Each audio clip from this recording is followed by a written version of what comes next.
This is Meridith Elliott Powell, and are you ready to take the Thrive Indicator Quiz? Find out where you fall on the scale of success and get the tips and strategies you need to turn all of this uncertainty to your competitive advantage. Then all you have to do is text the word redefined, the text word redefined to 66866. Again, text redefined to 66866 to find out where you fall on the scale of success.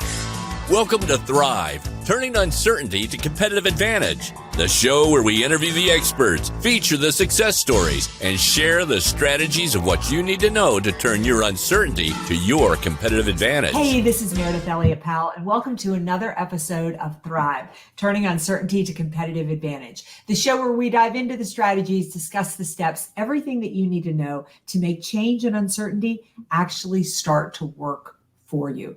Listen, this is one show you don't want to miss because we have a very special guest coming up. He's got some rock solid information for you. So I say we just go ahead and dive in. We're going to shoot this video and then here we go.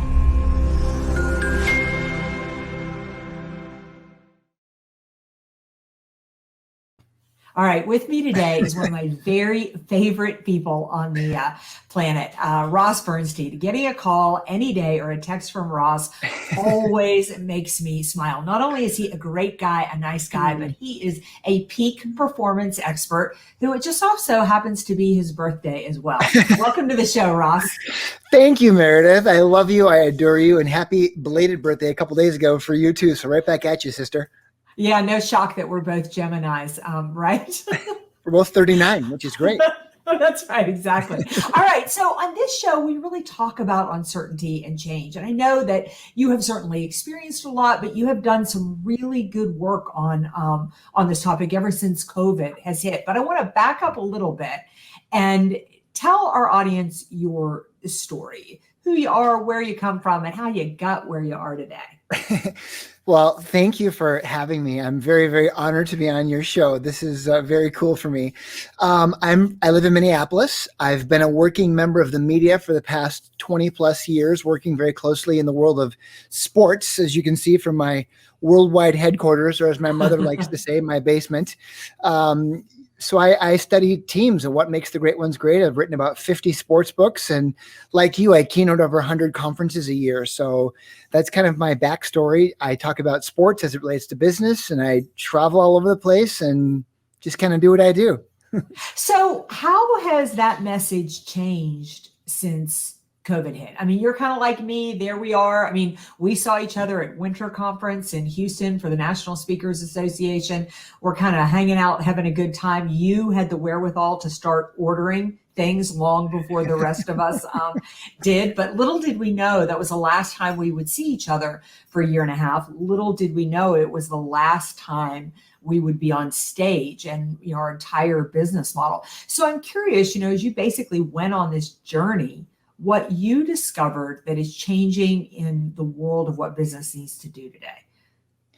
Well, it was a huge change. I mean, our industry really took it in the chin. I mean, you had to get lucky in COVID, right? If you were in mortgage or banking or real estate or home delivery or certain industries, you did really well. But obviously the hospitality industry, the live events, conferences got crushed. So luckily, you and I were early adapters to Zoom. I mean, I really didn't even know what Zoom was a year ago in March. I mean, I heard of it, but I'm a live presenter. I keynote conferences. I don't like doing webinars. That wasn't my thing. I mean, occasionally if a client asked, I'd log in and do it. But so as soon as that happened, I said, we better do this. I remember buying Zoom and calling out to people like you, say, how do you do it? What do you do? And kind of built a studio. And the first big thing for me was putting a TV like next to me so I could run my slides, and a TV standing over here where I could stand and deliver a keynote, not just a webinar where you see my fat head and my slides. So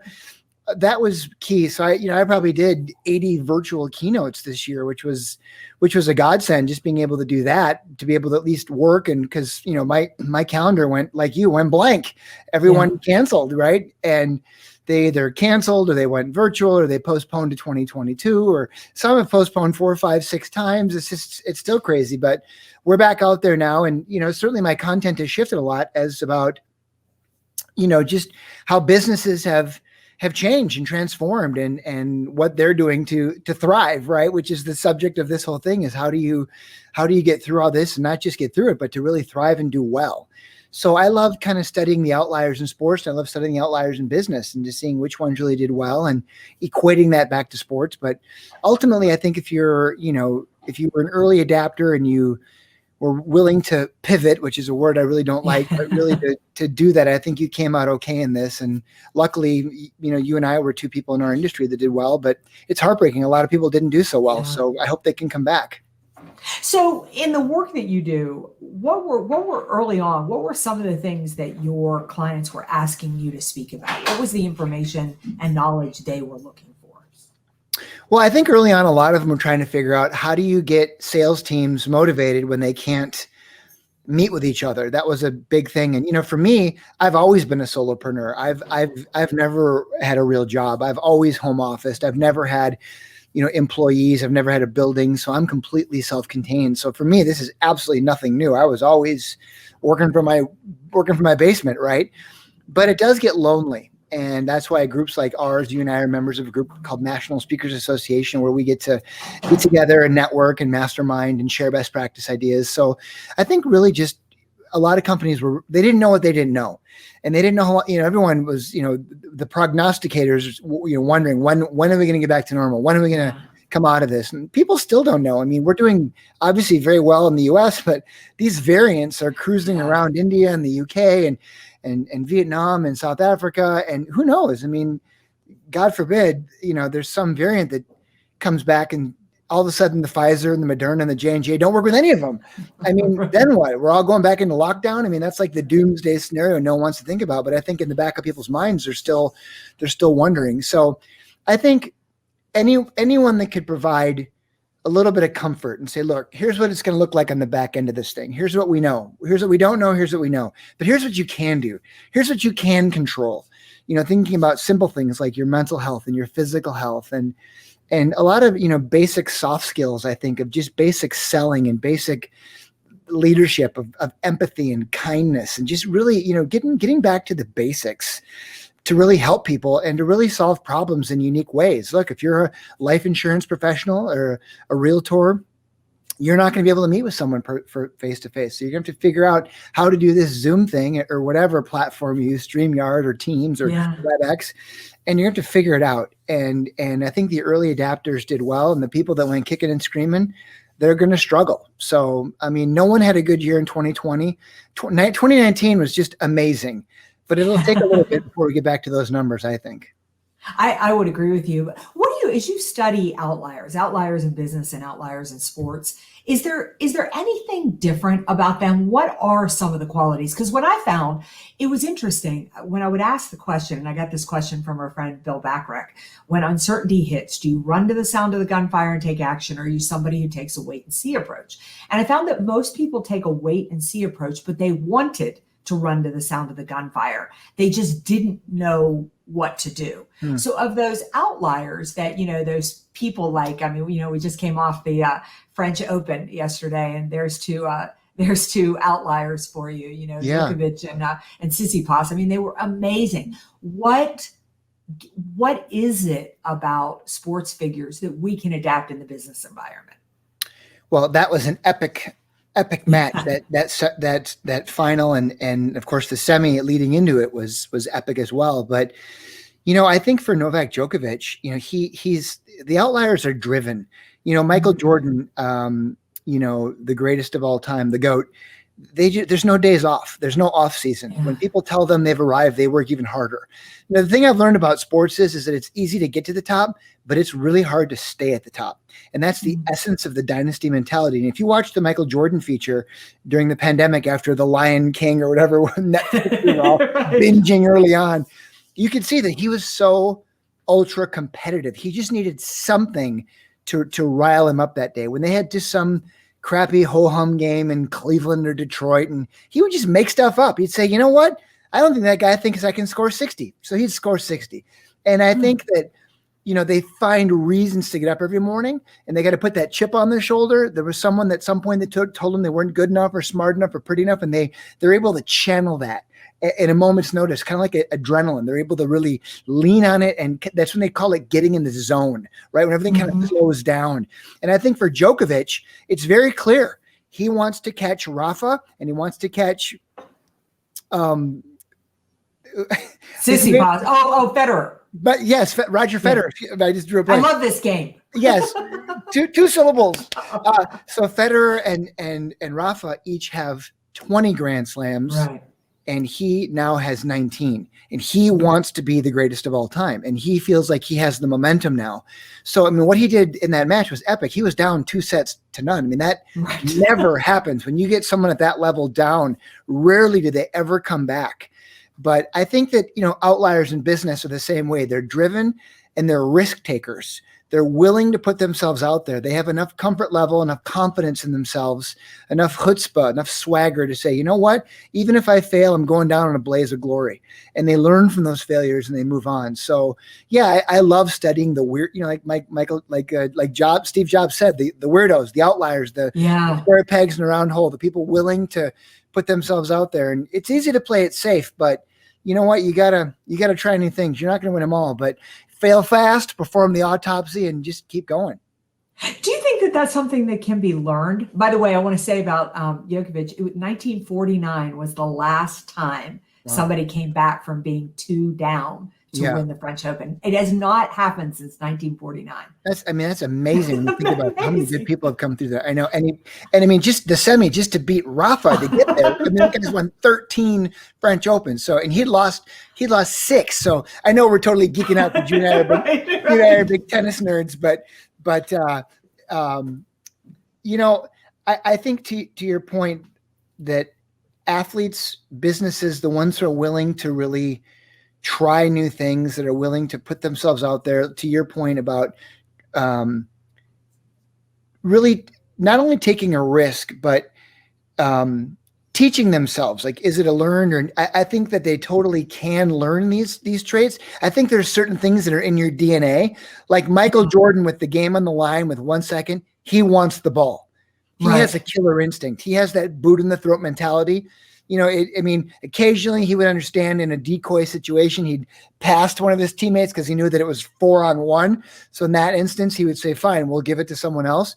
But I think that, certain people are able to rise to the occasion. People, like Brandi Chastain in the 1999 Women's World Cup of Soccer finals in overtime, they thrive on that stress and that pressure, and they want the ball. They want to score the game winner. Other people don't. And I think it's up to great coaches, to great leaders to figure out who are those people that want the ball and to give them the damn ball and let them do what they do, because, you got to put the right people in the right seats in the bus. And I know it's a lot of cliches, but I think it's true in sports. Chemistry and a lot of things come into place. But yeah, I think you can learn a lot of these things and you can educate yourself. You become a better risk taker, a better sales professional, a better leader when these things happen. I mean, look what happened in the back end of World War II and the Great Depression and 9/11 and 08, 09. I mean, there's going to be great opportunities that come out of this pandemic. I mean, I know it's hard to see the forest through the trees right now, but I think there's so many good things that are going to come out of it, believe it or not.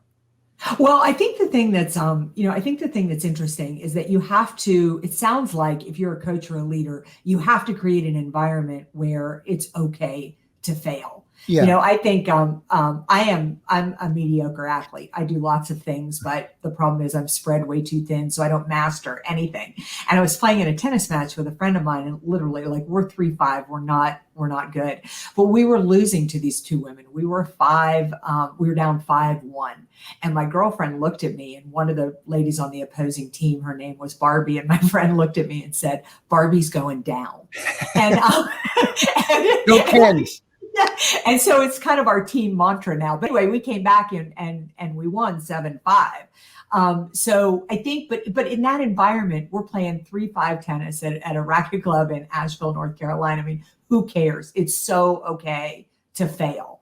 And so, I'd love to hear you talk about creating an environment where failure, it's not what you want, but it's certainly safe and acceptable. Well, I have to just correct you. You're an amazing athlete. And for your listeners who don't know, a typical Meridith day is like wake up, go for a run, play tennis, get 18, hike 9 miles, come back, eat a power bar, and then rinse and repeat and do it all over again. So she makes me feel like a horrible person, but I did get a 10 miler in this morning. So I'm happy I got to no say doubts that. on a wounded ankle. By the way.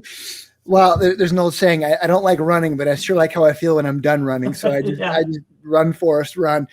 But I think to your point, it's never, no one likes failing, but we have these little defining moments where you got to challenge yourself. And, you could have easily just lost that tennis match. But when it was like, let's take down Barbie, it's like, now you had purpose, right? Now you had kind of a mission, and you had in great teams, they kind of rally behind each other. They find a common goal, right? And it's like, well, can we do this? Yeah, this will be fun. It's a new challenge. You gotta kind of keep raising the bar, whatever that is, and in life and sales and business. And I think that great leaders who allow their players, their teams to fail, and they get more out of them in the long term. It's just, if you perform the autopsy and figure out why, and then you say, well, can we get a little bit better? People want instant results in America. You want to lose weight, take a pill. No one wants to just grind and work. It takes a long time to be good at something, to be good at speaking, to be a good sales professional, to get in shape and to stay in shape. So I think people, it's hard, but it's, that's what sports is. It's a bunch of little things that create momentum. And that's why I talk about momentum. It's these little catalysts, right? And in business, it's the same thing. It's a new website. It's a new video. It's a new piece of technology. It's a new hire. It's a new fire. Sometimes it's addition through subtraction. When you get the right team chemistry, and it just clicks. So I think collectively, it's these little things that create this snowball effect, and you get the right people buying in, and you need people that say, let's take down Barbie. You need people like your leaders to. And it's not just the people that wear the C. I wrote a book about captains called Wearing the C. It's your clubhouse guys, your clubhouse gals, your veteran leaders. They're the ones that are going to show the kids how to do it. And, business, it's like family. You don't always like them, but you love them. And that old cliche of everyone rowing the boat together in the same direction. You need your older people to coach up your younger people and to give them the confidence that they can do it. And if they fail, it's okay. They're not going to yell at them or scream at them. They're just, hey, that's okay. Next time, just get better. And I think when you create attitude like that, where everyone feels safe in a good environment, and they're not going to get fired or reprimanded in front of everyone. I mean, that old school leadership style of leading through fear and intimidation, it's not going to work with your young Gen Zs and young millennials. They're all about culture. They're all about feeling, you're going to get their loyalty by treating them right and knowing that there's a pathway to success. So you got to do the right things with them, or you're not going to keep them. And that's the biggest challenge today is how are we going to find and keep young people and get them to come to work? So unless you're willing to speak their language, it ain't going to happen. Yeah, I also think the thing, Maurice, I love your comment here. Nothing worth having comes easy. I mean, that's so true. I got asked to speak at an event not too long ago, and they said, "Could you just tell us the magic bullet for selling?" And I said, if I had the magic bullet, I would be retired on an island somewhere. I mean, there is no easy button, right? It's a consistent series of steps to do the work. I thought it was interesting that, back to tennis, that Novak said to Tsitsipas on the awards ceremony that you probably don't realize it now, but you're going to learn more from this match, probably more than any other match, that you play. And I do think it is so true, and when it comes to younger people, what I found is because they're entering a world where they've never lived through a lot of stuff that we're going through right now. Not that any of us have lived through a pandemic other than this one, but we have navigated serious economic, downturn. We've been through 9/11, we've been through 2008, that you do need to get in there. You need to coach people, you need to help people, you need to support people, and you need to be willing to show them the ropes without doing the work for them so that they can fail. Yeah. And I agree. I think that your remark about Tsitsipas is really on point. I think it's cool that Novak was able to, share that with him. And I think that's the cool thing about tennis is even though these guys are warriors and they battle, when they're done, they try and help each other. Even, really, you and I, Meridith, I mean, I consider you to be one of my closest friends, and you and I are technically competitors. I mean, we compete for the same gigs, but you and I refer clients to each other all the time, and we genuinely love each other and want to help each other. And I want you to succeed. And if I lose a gig to you, I'm happy. But if I'm doing a gig, I'm going to recommend you, and you recommend me. And it's like high tides raise all ships, right? And it's that level of karma to really help people. And, in our industry, people need a lot of help. And that's what we do. We help people. We help companies. We help them try and get better. And I think if more people had that attitude of just living by the laws of karma, the world would be a much better place. So, even though we're all fighting over a little piece of pie, I think that certain groups, certain teams, certain companies that realize, let's not fight over a little piece of pie. Let's work together to make the whole damn pie bigger. I think they really get it. And I think that's where you and I really have come into our own, I guess, and be able to realize those things. You get to a certain point where you figure out a few things and you go, okay, this is working a lot smarter than a lot harder, right? Yeah, absolutely. And you really do. You want your friends to succeed. I also get a lot from watching you speak. I'm like, wow, my God, that was so good. I got to work on this piece. I need more humor in it or something like that. there's a lot that I love, the partnership of you forcing me to up my game. I think and I think people tend to shy away and maybe want to dummy down rather than be the cheap real estate in the expensive neighborhood. And I think that's a big part of thriving in an uncertain marketplace. No, I totally agree. And, I think being humble and just rooting for your friends is such an honorable thing, even your competitors, right? When I see you on LinkedIn doing so much, and I know there's weeks where you're grinding, doing 6, 7, 8 events in a week, sometimes 2, 3 events in a day. And then you're out and you're taking the time to work out and you look fabulous because you take care of yourself. And it's a choice. Our lifestyle is so destructive, living in airports. And I was on the road. I was in 3 cities this week, and being back in the road is hard. You're just, all those demons tempt you in the Sky Lounge and the first class seats and the nice hotels. And so, it's a choice to want to feel good and to look good and to work hard and to make those calls. There's no shortcuts, man. The reason you were one of the busiest speakers, over the last 10 years, but especially this last year, was because you just grind hard and you're just like, you know what? No one's giving me anything. You just worked and you built relationships, and that's why your clients love you, and you're just a great person. So they want to work with you and recommend you and refer you. And I love your model. You totally motivate me. Whenever I see you working, I'm like, man, I got to get off my ass and go do this. Meridith is totally killing it. So I love that. You inspire a lot of people, not just people that you speak to, but other people in our industry really look up to you, and they want to be like you. I'm not just saying that because you're my friend. It's true. You're really amazing that way. Well, I appreciate that, but I would say right back at you, we are the average of the 5 people we spend the most time to. It is hard to believe, but it is time to close this podcast out. Ross, I need to have you back on probably 3 and 4 times, because I have a lot of other things I want to ask you. But I always end with 2 questions. Number 1, what's your biggest piece of advice? Number 2, how do people get a hold of you? How do they find you? And how do they figure out how to get that momentum? Thank you. The best piece of advice I got as a professional speaker, I was trying to woo a speaker bureau one time at a big conference. And I mustered up the nerve to walk over. Hi, I'm Ross, and here's a bunch of my books and my business card and my one sheet and my video. And she just said, "Oh, okay, Ron, thank you." Right? Ron. And she said, "Can I give you a bit of advice?" She said, "Just be really good on stage, and we'll hear about you. And when we do, we'll be in touch." And it was like, it was a dagger to the heart, but man, that was great advice.